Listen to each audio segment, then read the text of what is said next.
So let us discuss demonstrative pronoun. Demonstrative का meaning क्या है? प्रदर्शन कर रहा है ना.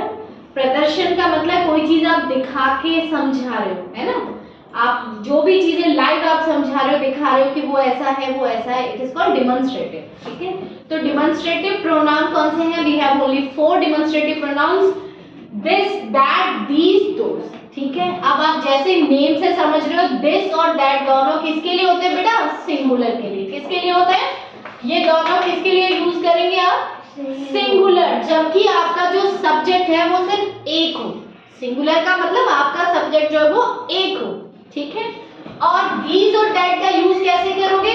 प्लूरल प्रोनाउन, प्लूरल सब्जेक्ट्स के लिए. ठीक है. प्लूरल सब्जेक्ट्स का मतलब क्या होता है? More than one. It can be two भी हो सकते हैं. ठीक है.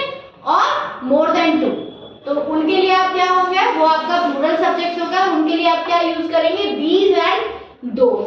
अब इनमें डिफरेंस क्या है? दिस का मतलब वो चीज जो कि आपके पास में है, जिसको आप छू पा रहे हो. दिस इज अ चौक. ठीक है. मैं छू पा रही हूँ और एक ही चौक है. ठीक है.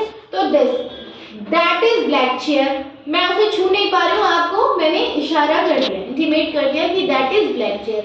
तो दिस और दैट में डिफरेंस समझ में आ गया आपको? जो दूर का हो वो दैट, और जो दिस का हो वो, जिसको आप टच कर सकते हो, वो क्या हो जाएगा? दिस. दिस यूज करेंगे उसके लिए. और कंडीशन क्या है? दोनों सिंगुलर नाउन के अर्थ में आते हैं.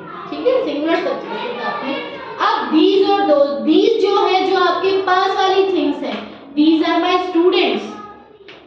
मेरे पास में है ना, मैं दिखा सकती हूँ ना, तो उसके लिए क्या यूज करेंगे आप? दीज. लेकिन कंडीशन क्या है? आपका जो सब्जेक्ट है वो प्लूरल होना चाहिए. दीज आर माय स्टूडेंट्स, तो स्टूडेंट्स आपका क्या है? प्लूरल है. तो वो क्या हो जाएगा? उसके साथ में आप क्या यूज करेंगे बेटा? दीज. दोज के लिए क्या कर? Those are not my students. वो मेरे स्टूडेंट्स नहीं है, वो मुझसे दूर भी हैं और प्लूरल भी हैं. तो उनके लिए हम क्या यूज करेंगे? Those. We have some examples also. तो दिस इज अ चेयर. ठीक है. This is a chair. I can see this and you also can see this. That singular है, चेयर सिंगुलर है, उसके लिए क्या है? दिस. ठीक है. और पास वाली चीज के लिए अब that is a white cooler. वो कूलर व्हाइट है. ठीक है. तो दैट और कूलर एक ही है, सिंगुलर है, इसलिए हमने क्या यूज किया? That. Next, these are the children who were shouting here. ये वो बच्चे हैं जो कि यहाँ पे शोर कर रहे थे.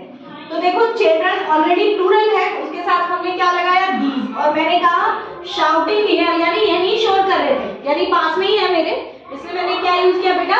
These. Now those are the boys who help me. ये वो बॉयज हैं जिन्होंने मेरी हेल्प की थी. तो आप देख रहे हैं, you can see here boys are plural, तो हमने क्या यूज किया? दोज. अंडरस्टूड?